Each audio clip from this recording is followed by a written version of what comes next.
सुरभि की एक बहुत ही बुरी आदत थी। वो हमेशा ही चुटकी खाती रहती थी और वो इस मामले में कभी किसी की सुनती नहीं थी। सुरभि अपनी माँ अनीता के साथ रहती है। ऐसे ही एक दिन सुरभि कॉलेज से घर आती है और चुटकी खा रही थी कि तभी उसकी माँ अनीता ने उसे देख लिया और वो सुरभि को जोर से थप्पड़ मारती है और बोलती है, तुझे मैंने कितनी बार समझाया है कि ये सब मत खाया कर, ये सब खाने से तेरे ही शरीर पर नुकसान होगा। तू मेरी बात कभी सुनती क्यों नहीं है? मैं जो चीज तुझे मना करती हूँ तुझे वही करनी है। अरे मैं तेरी कोई दुश्मन हूँ जो तेरे लिए बुरा चाहूंगी? तू मेरी बात नहीं सुनती है। क्यों तू अपनी माँ तक का खून जलाती है? ये खाने से क्या मिल जाता है तुझे? माँ, आपको क्या दिक्कत है? अरे मैं कुछ भी खाऊं उसमें क्या हो जाएगा? आप भी ना हर छोटी छोटी बातों को लेकर बहुत गुस्सा करने लग गई हो। मैं कुछ बोलती नहीं हूँ इसका मतलब ये नहीं कि आप कुछ भी बोलती रहो। चुटकी इतनी बढ़िया चीज होती है, मुझे खाना अच्छा लगता है, मुंह फ्रेश फ्रेश लगता है, तो क्या दिक्कत है इसमें? मैं तो कहती हूँ आप भी खाओ, आपको भी खानी चाहिए, इसमें कोई बुराई नहीं है। हे भगवान, इस लड़की का क्या होगा? मैं इसे कितना भी समझा लूं, कुछ भी समझा लूं, कभी इसके दिमाग में मेरी बात जाती क्यों नहीं है? अरे मैं तुझे बोल भी क्यों रही हूँ? तुझे करनी तो अपने मन की ही है। मैं तुझे कुछ बोलूंगी ही नहीं। जो करना है कर, जो खाना है खा, तेरी मर्जी। तेरी सास आएगी आज, उन्होंने कहा है कि शादी का लहंगा देखने के लिए तुझे जाना है वहाँ। आपने ये गलत मुसीबत मेरे सर पर डाल दी और मुझे इतनी जल्दी शादी नहीं करनी थी। आपने मेरी शादी तय कर दी कि मैं आपकी सुनती नहीं, बस इसीलिए मैं शादी के लिए मान गई। लेकिन अभी बोल रही हूँ कि मुझे शादी में जरा भी दिलचस्पी नहीं है। शादी करके जिंदगी तो बर्बाद होती ही है, पर वो जिंदगी तो अभी भी बर्बाद है। थोड़ा तमीज से बात कर। मैं कोई तेरी सहेली नहीं हूँ जो कुछ भी बोले जा रही है। मैं तेरी माँ हूँ, मैं कुछ भी नहीं सुनने वाली हूँ। और हाँ, बोल दिया कि तू उनके साथ जाएगी अपनी शादी की शॉपिंग के लिए, मतलब जाएगी। मुझे इसके आगे कुछ भी नहीं सुनना है, ठीक है? अब जा, जल्दी से जाकर तैयार हो जा। बकवास करने के लिए कह दो, वो बड़े मजे से करेगी। काम करना एक भी नहीं जानती। सुरभि की शादी भी तय हो गई थी, इसीलिए वो अब अपनी शादी की तैयारियों में लगी रहती है। ऐसे ही कई दिन निकल जाते हैं और कुछ दिनों बाद सुरभि की शादी मयंक नाम के लड़के से हो जाती है और शादी के बाद वो अपने ससुराल आ जाती है। ससुराल आने के बाद वो घर को अच्छे से संभाल लेती है, लेकिन वो जब देखो चुटकी ही खा रही थी। ये बात उसकी सास को नहीं पता होती। एक दिन सुरभि की सास माला उससे कहती है, अरे बहू, मैं काफी दिनों से देख रही हूँ, तू जब देखो कुछ न कुछ चबाती रहती है। अरे कुछ अलग सा खाती है क्या तू? हमेशा ही तेरा मुंह चलता रहता है।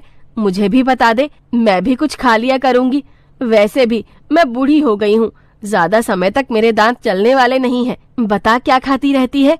अरे नहीं माँ जी, आपके काम की चीज नहीं है। आपके काम की चीज होती तो मैं खुद ही बता देती। और मैं काम कर रही हूँ, काम के समय मुझे कोई डिस्टर्ब करता है, ये मुझे बिल्कुल भी पसंद नहीं आता। इसलिए पहले मैं काम करूँगी और फिर बाद में आपसे आराम से बात करूँगी, ठीक है ना? चल ठीक है बहू, तू काम कर ले। मगर अक्सर माला अपनी बहू से पूछती रहती है, लेकिन सुरभि कभी भी अपनी सास को कुछ नहीं बताती है कि वो खाती क्या है। ऐसे एक दिन सुरभि चुटकी खाने के बाद थूकने जाती है कि तभी वो थूक उसकी पड़ोसन बिमला पर जा पहुंचता है। बिमला को बहुत ज्यादा गुस्सा आता है और वो तमतमाते हुए सीधा माला के घर में आ जाती है और माला पर चिल्लाते हुए बोलती है, अरे माला, अपनी बहू का कुछ समझाती क्यों नहीं है? फालतू की चीज खाती रहती है, ऊपर से लोगों पर थूकती रहती है। अभी मैं जा रही थी गली से कि तेरी बहू ने मेरे ऊपर पता नहीं क्या पान वान खाकर थूक दिया। मेरे मुंह पर लाल लाल देखिए क्या गिरा है। अपनी बहू का समझा ले। मैं तुझे कब से जानती हूँ, इसलिए प्यार से बोल रही हूँ। यही कोई और होता तो मुझे उसे सीधा करना अच्छे से आता है, ये बात तू भी जानती है।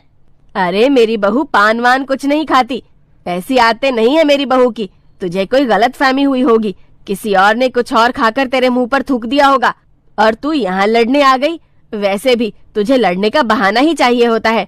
मुझे लड़ने का बहाना नहीं चाहिए होता, बल्कि तेरी बहू पान खाने वाली है।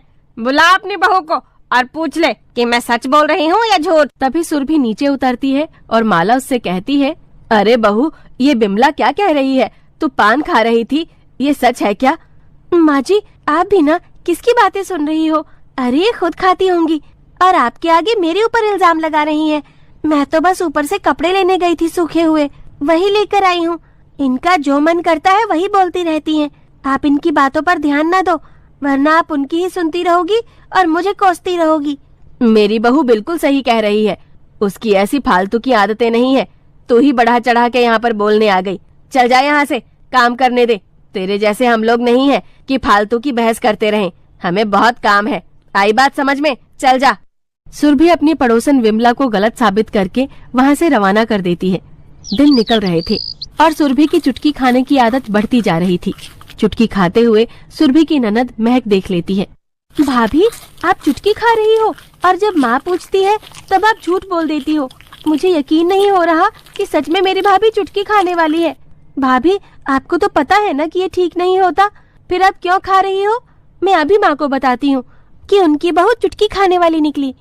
अरे नहीं ननद जी, माँ जी को कुछ मत बताओ, बिना बात के गुस्सा करने लग जाएंगी। वैसे भी वो बहुत गुस्सा करती हैं, तुम्हें तो पता है ना। अगर तुम माँ जी को नहीं बताओगी मेरी चुटकी खाने वाली बात, तो मैं तुम्हें अपनी नई वाली ड्रेस दूंगी। मुझे पता है तुम्हें अपने कॉलेज में पहन के जानी है। तुम उस दिन मुझसे मांग रही थी ना। भाभी, जब आपने इतना अच्छा ऑफर दिया है तो मैं कैसे आपकी बात को टाल सकती हूँ। मैं माँ को कुछ नहीं बताऊंगी। आप आराम से चुटकी खाओ और मुझे अपनी वो वाली ड्रेस दे दो। वैसे भाभी, इसमें है क्या जो आपको इतना पसंद है? मैं तो चुटकी कई सालों से खाती आ रही हूँ, मुझे तो बहुत सही लगता है। पता नहीं क्यों लोग बोलते रहते हैं कि इससे नुकसान होता है हमारे शरीर को। आज तक मुझे तो कोई नुकसान नहीं किया। ऊपर से जब मैं ये खाती हूँ तो मुंह में फ्रेश फ्रेश फील होता है, इसलिए मैं तो खाती हूँ। मुझे अच्छी लगती है। लोग जज करते हैं, इसलिए कई बार मैं लोगों से झूठ बोल देती हूँ बस। सुरभि के साथ साथ जब महक भी चुटकी खाने लग गई तो दोनों ननद भाभी चुटकी खाते रहते थे, लेकिन उसमें भी सुरभि काफी ज्यादा चुटकी खा रही होती है। कुछ दिनों बाद सुरभि के दांत सड़ने लग जाते हैं और जब काफी ज्यादा खराब हो जाते हैं तो फिर वो अपनी सास के साथ डॉक्टर के पास जाती है। डॉक्टर उसके दांतों का चेकअप करने के बाद बोलते हैं, तुम्हारे दांतों में बहुत ज्यादा स्वेलिंग हो गई है और कीड़े भी लग गए हैं। तुम कुछ पान मसाला खाती हो ना, उसी की वजह से ये हुआ है ना? हाँ, वो मैं चुटकी खाती हूँ।